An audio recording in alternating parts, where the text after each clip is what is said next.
नमस्कार दोस्तों, biology Ghatnachakra series के अंतर्गत आपका स्वागत है।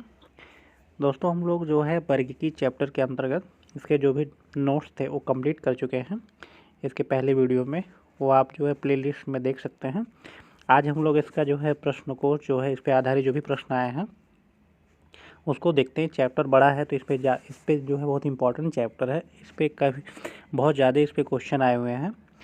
और दोस्तों, यदि आप इसका पीडीएफ चाहते हैं तो टेलीग्राम ग्रुप में इसका मतलब सारे घटनाचक्र 2022 की पीडीएफ वहाँ पे पड़े हुए हैं, आप जाके डाउनलोड कर सकते हैं। तो आज शुरू करते हैं आज का सेशन। पहला क्वेश्चन है, जीव वैज्ञानिकों ने पादप जगत और प्राणी जगत की जातियों को बहुत बड़ी संख्या में ज्ञात किया है, ढूंढ निकाला है और पहचान लिया है। संख्या की दृष्टि से अब तक ढूंढे हुए और पहचाने हुए जीवों में सबसे अधिक संख्या किसकी है? तो हम लोग पढ़े थे, इसमें कीटों की सबसे ज़्यादा संख्या है। जीव वैज्ञानिकों के अनुसार जीव जगत में सबसे अधिक संख्या कीटों की है। कीट आर्थ्रोपोडा संघ के अंतर्गत आते हैं। कुल ज्ञात जातियों 15 लाख से अधिक में से सर्वाधिक जातियाँ 10 लाख से भी अधिक कीटों की है। जंतु जल, स्थल तथा वायु सभी जगहों में पाए जाते हैं। पादप जातियों की संख्या लगभग 4 लाख है। अगला क्वेश्चन है, अमीबा विभाजन द्वारा जन्म करता है। कारण है सभी एक कोशिकीय जीव अलैंगिक विधियों से जन्म करते हैं। तो इसका जो है स्पष्टीकरण भी है और व्याख्या है, दोनों है। अमीबा एक प्रोटोजोआ, एक कोशिकीय जंतु है जो कि प्राय द्विखंडन विधि द्वारा जन्म करता है। प्राय सभी एक कोशिकीय जीव अलैंगिक विधि द्वारा जन्म क्रिया करते हैं। अगला क्वेश्चन है, गर्म रुधिर वाले जंतु वे होते हैं जो अपने शरीर के तापक्रम को वातावरण के तापक्रम से नीचा रखते हैं, वातावरण के तापक्रम से ऊंचा रखते हैं, हमेशा एक सा बनाए रखते हैं, जैसे मनुष्य। तो इसमें सी ऑप्शन सही है, हमेशा एक सा बनाए रखते हैं। समतापी अर्थात गर्म रुधिर वाले वे जंतु होते हैं जिनके शरीर का ताप वातावरण के ताप से प्रभावित ना होकर सदैव एक सा रहता है। इसके अंतर्गत पक्षी तथा स्तनधारी आते हैं। जबकि असमतापी के अंतर्गत मत्स्य, उभयचर, सरीसृप जंतु इत्यादि आते हैं जिनके शरीर का ताप वातावरण के ताप के अनुसार घटता बढ़ता रहता है। ठीक। अगला क्वेश्चन है, निम्न में से कौन सा कथन सही नहीं है? तो इसमें जो है बताना कौन सा क्वेश्चन सही नहीं है। इसमें ए ऑप्शन सही है कि सभी को इकाइनोडोर्म सजीव प्रजक होते हैं, ये सही नहीं है। बाकी गोल कृमि में कोई परिसंचरण तंत्र नहीं पाया जाता, ये सही है। अधिक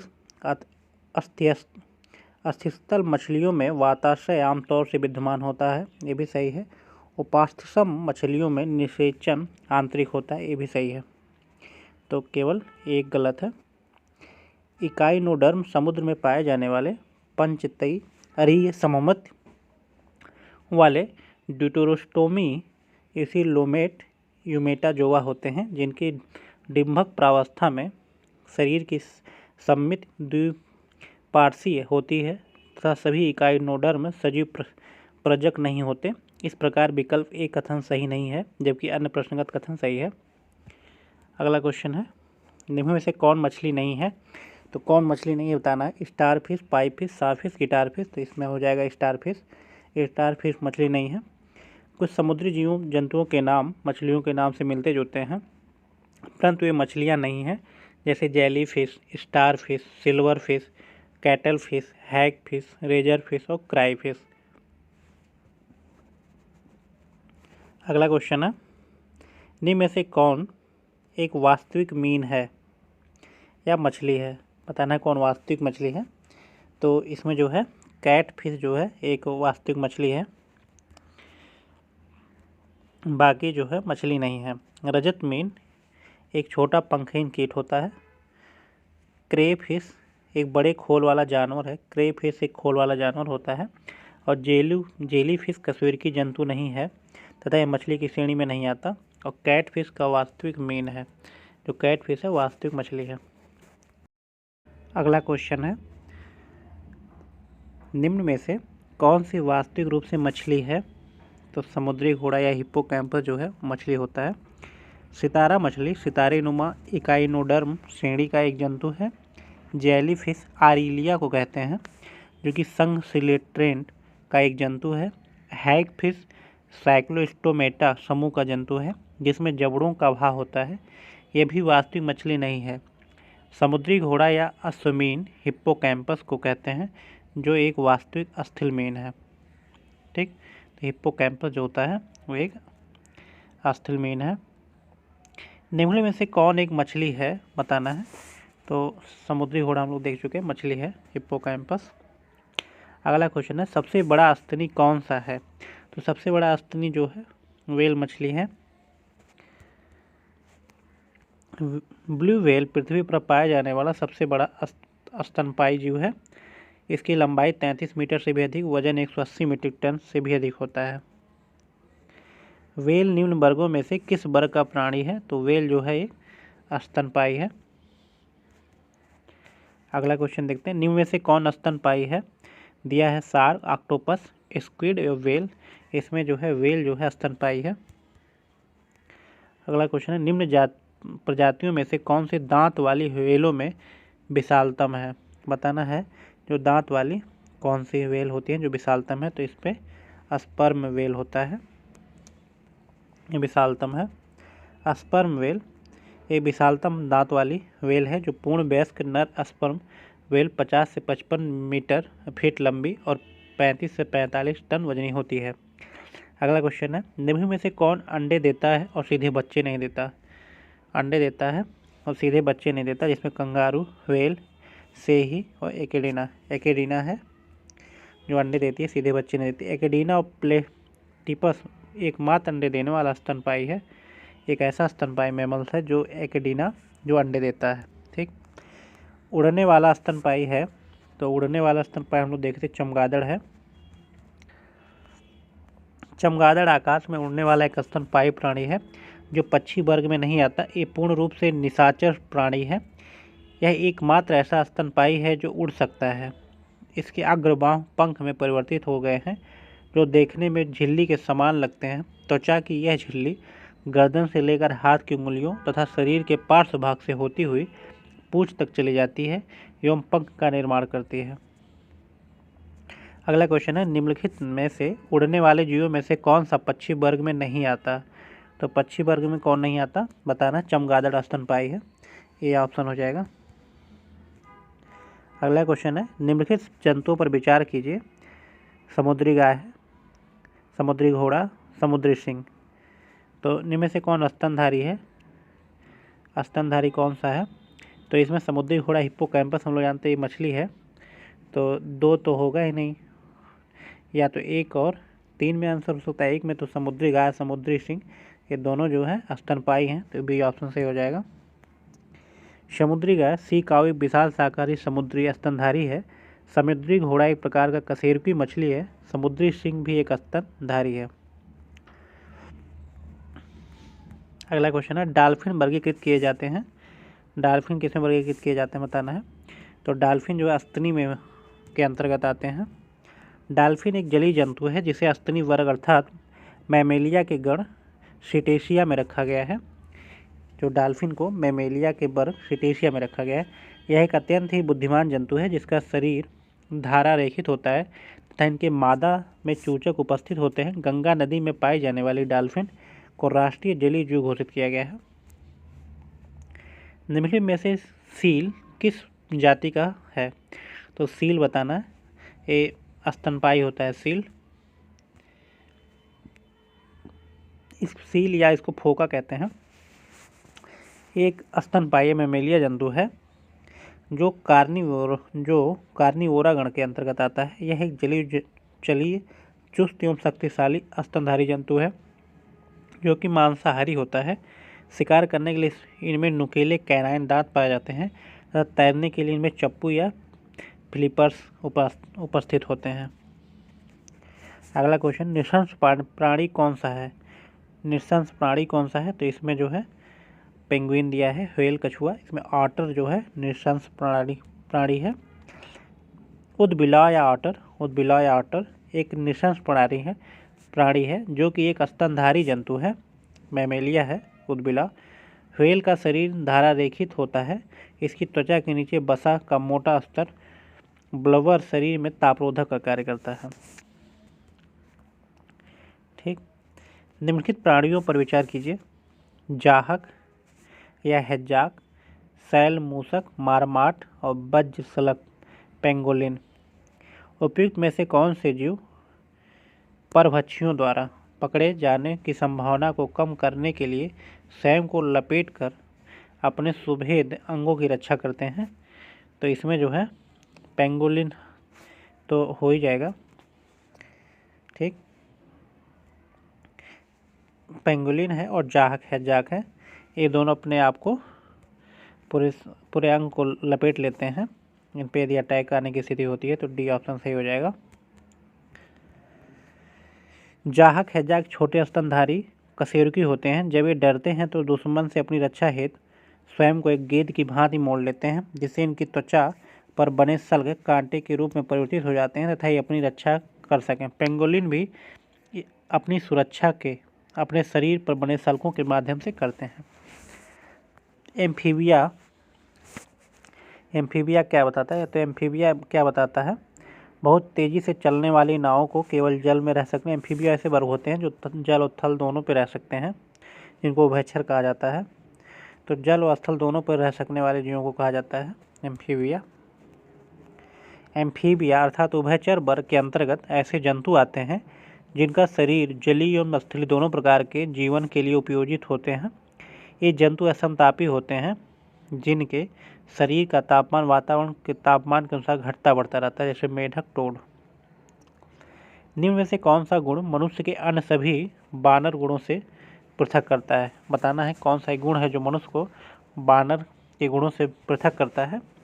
तो इसमें जो है जानने की इच्छा, ये जो होता है ये मानव और मनुष्य के बीच में पृथक करता है। बुद्धि में मानव सर्वोच्च जंतु है। सिर्फ इस जंतु में गूढ़ चिंतन, जानने की इच्छा प्रकट करना, तर्कसंगत या अक्षरबद्ध वाणी तथा भौतिक मुद्राओं द्वारा भावनाओं की अभिव्यक्ति इत्यादि की क्षमताएं होती हैं। वर्तमान काल में इसकी कपाल गुहा का आयतन 1450 से 1500 औसतन 1475 क्यूबिक सेंटीमीटर है। निम्न में से कौन सा एक कपी नहीं है? बताना है कौन सा कपी नहीं है। तो इसमें लंगूर जो है कपी नहीं है, बाकी गिबन, गोरिल्ला, ओरांग उटान ये सब कपी हैं। कपी प्राणी जगत में हेमिनोइडेया महापरिवार के सदस्य जानवर जातियों को कहा जाता है। इनकी दो मुख्य शाखाएं हैं। एक हीन कपी होते हैं, छोटे लघुत्तम आकार के कपी होते हैं, जैसे गिबन।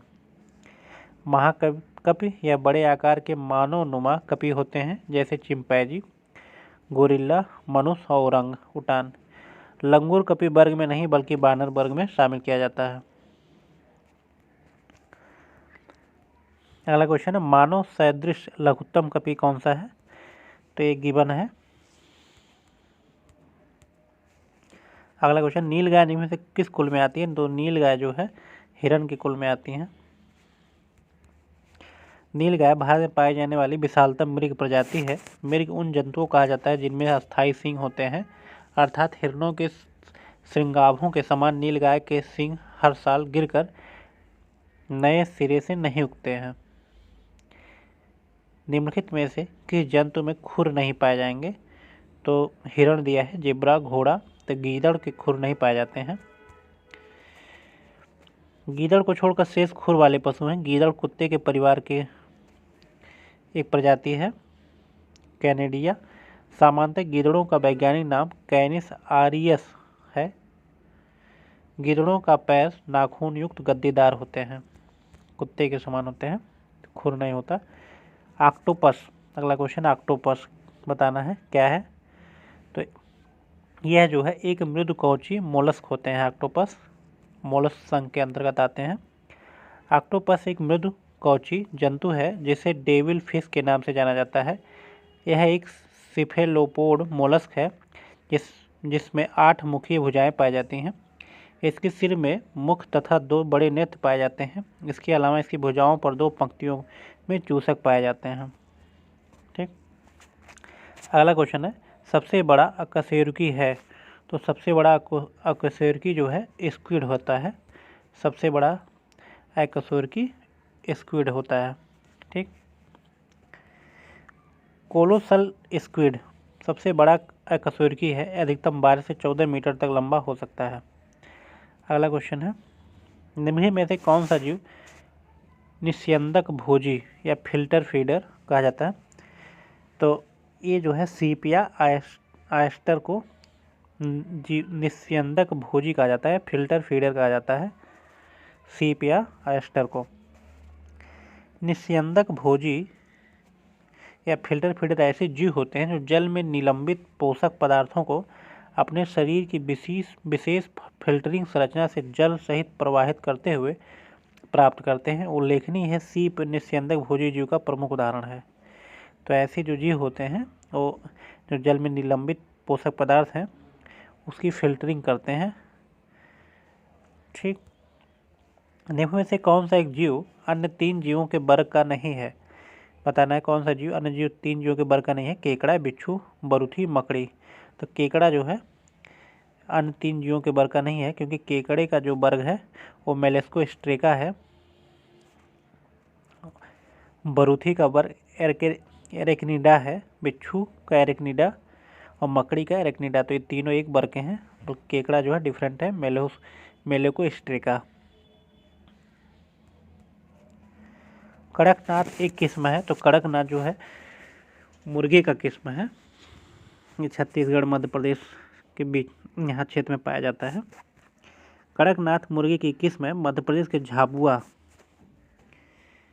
मूल के कड़कनाथ मुर्गे को स्थानीय भाषा में काली मासी कहा जाता है। इसकी त्वचा और पंखों से लेकर मांस तक का रंग काला होता है। व्हाइट लेग हार्न एक किस्म है। व्हाइट लेग हार्न एक कुक्कुटों का मुर्गियों का एक जो है किस्म है व्हाइट लेग हार्न। अगला क्वेश्चन है, टिक और माइट वास्तव में होते हैं? तो टिक और माइट जो है मकड़ी वंशी होते हैं। टिक और माइट जो है मकड़ी वंशी होते हैं।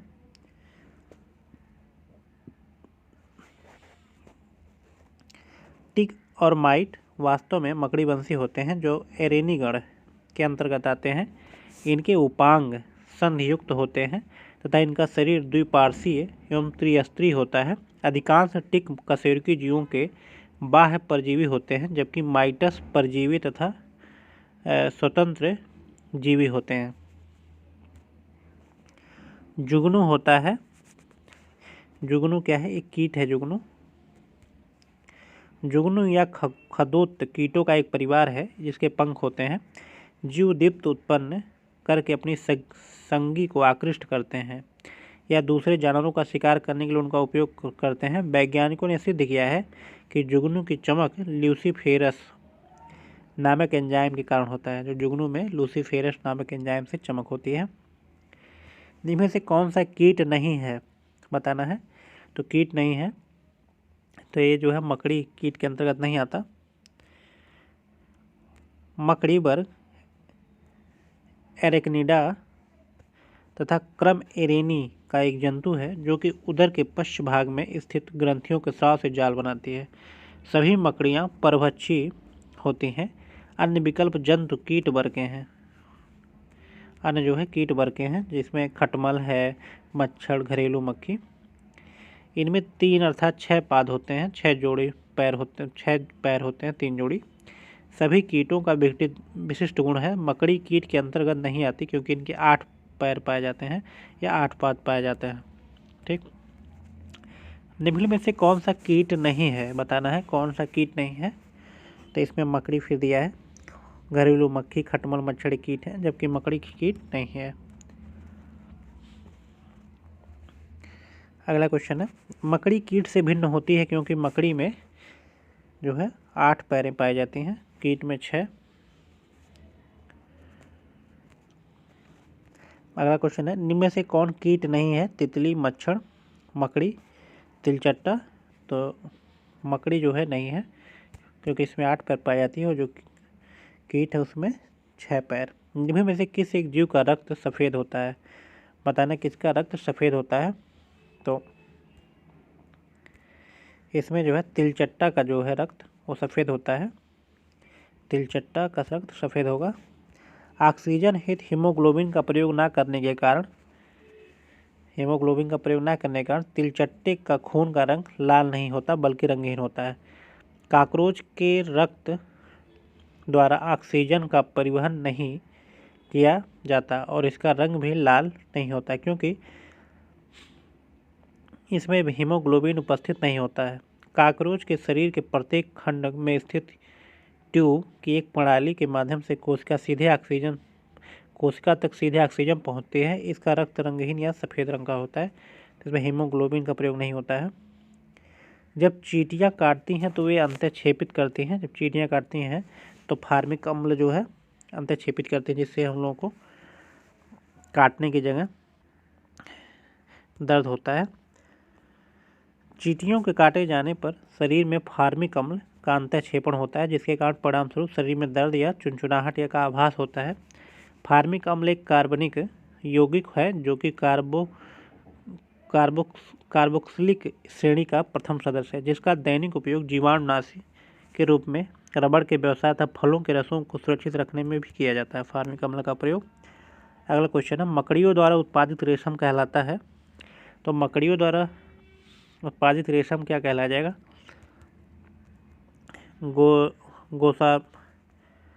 गोसामर रेशम होता है। मकड़ियों द्वारा उत्पादित रेशम होता है गोसामर होता है। बी ऑप्शन सही है।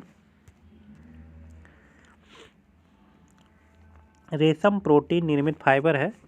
मधुमक्खियाँ, तितली, मकड़ियाँ इसका उत्पादन करती हैं। मकड़ियों द्वारा उत्पादित रेशम गोसामर रेशम कहा जाता है। रेशम के अन्य भी प्रकार हैं, मलबरी रेशम, टसर रेशम, एरी रेशम, मूंगा रेशम।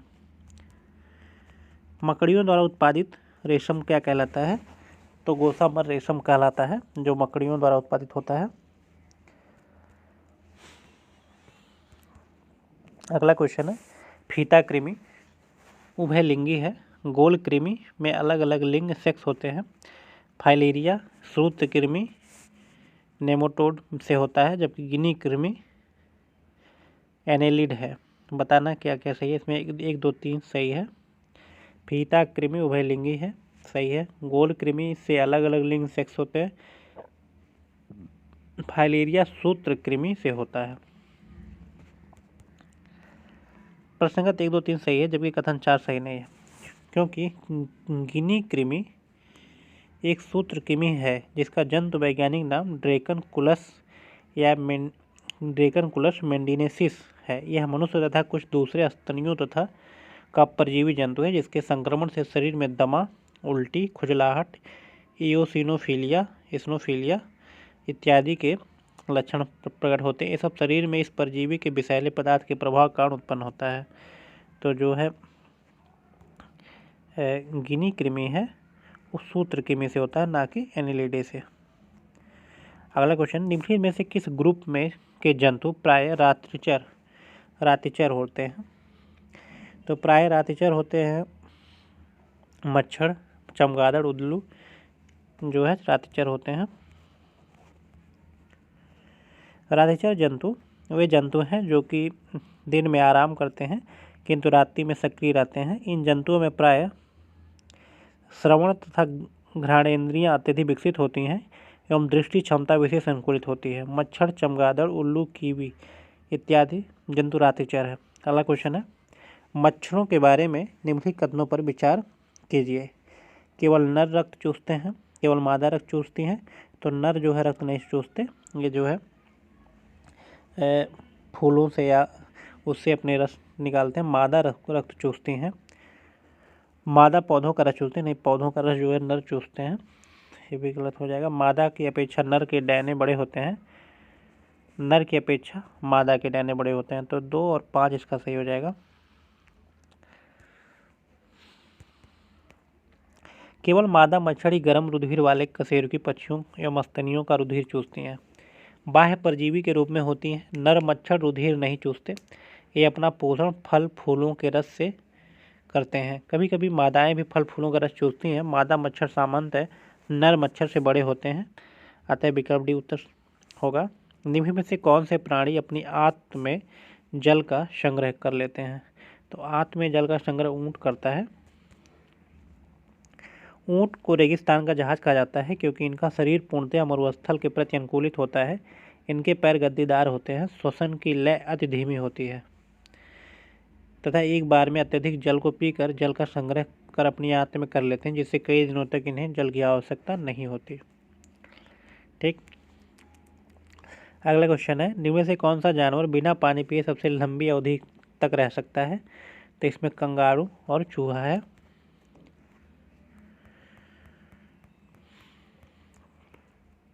कंगारू चूहा बिना पानी पिए सबसे लंबी अवधि तक जीवित रह सकता है, जिसके कारण यह प्रायः ठोस मूत्र उत्सर्जित करता है। इसमें यह अनुकूलता उसके उत्सर्जन तंत्र या वृक्क की विशेष संरचना और कार्यप्रणाली के कारण होता है। इनमें से कौन सा जानवर ठोस मूत्र उत्सर्जित करता है? तो ठोस मूत्र उत्सर्जित का कंगारू चूहा। इसी वजह से ये लोग बिना पानी पिए ज़्यादा दिन तक रह लेते हैं। दोनों सेम ही क्वेश्चन है, समझिए। सर्पों की विष ग्रंथियाँ किसकी समांग हैं? तो कशेरुकी प्राणियों की लार ग्रंथियाँ। जो सर्पों में विष ग्रंथियाँ होती हैं, जैसे हम लोगों की लार ग्रंथियाँ होती हैं, उसी तरह सर्पों में विष ग्रंथियाँ होती हैं। सर्पों की विष ग्रंथियाँ कशेरुकी प्राणियों की लार ग्रंथियों के समान होती है। सांप का विष वास्तव में उसकी लार का ही परिष्कृत रूप है। सांप के जहरीले विषदंत होते हैं, जो रूपांतरित रूप है जंभिका दंत।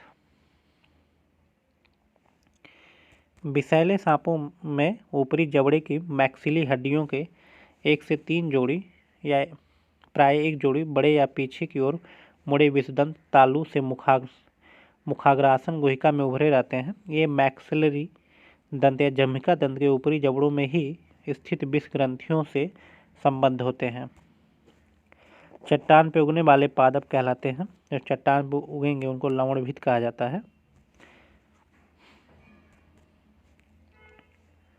सॉरी, जो है लवणों पे उगते हैं, साल्ट वाले जगहों पे, वहाँ पे लवणभित कहते हैं। इसको शैलोद्भिद कहेंगे। जो चट्टानों पे उगेंगे उनको शैलोद्भिद कहा जाता है।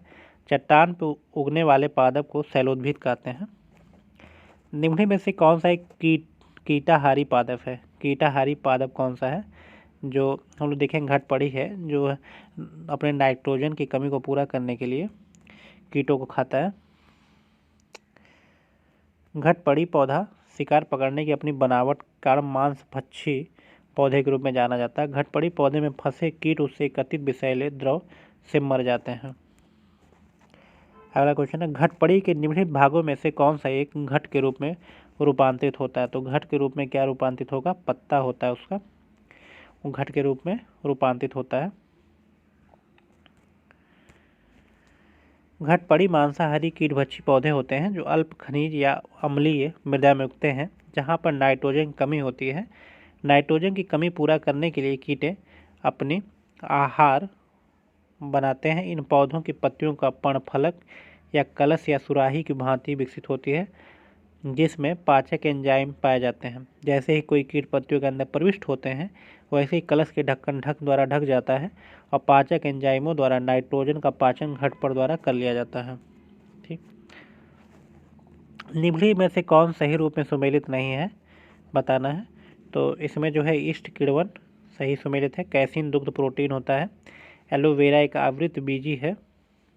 घटपड़ी जो है परजीवी आवृत बीजी नहीं है। डी गलत है, मतलब इसमें जो है डी सही है।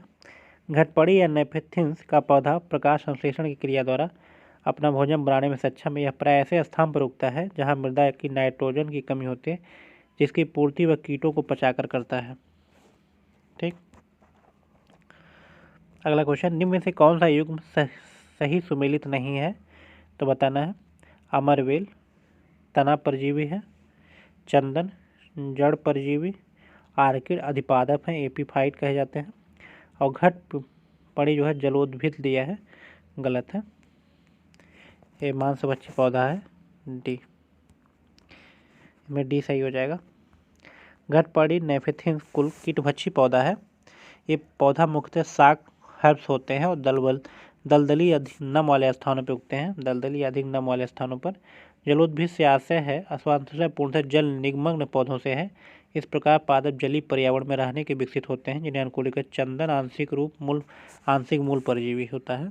तो जलोद्भिद में जैसे सिंघाड़ा हो गया या जलकुंभी, ये सब आते हैं। तो दोस्तों अभी तक हम लोग 55 क्वेश्चन कंप्लीट किए हैं।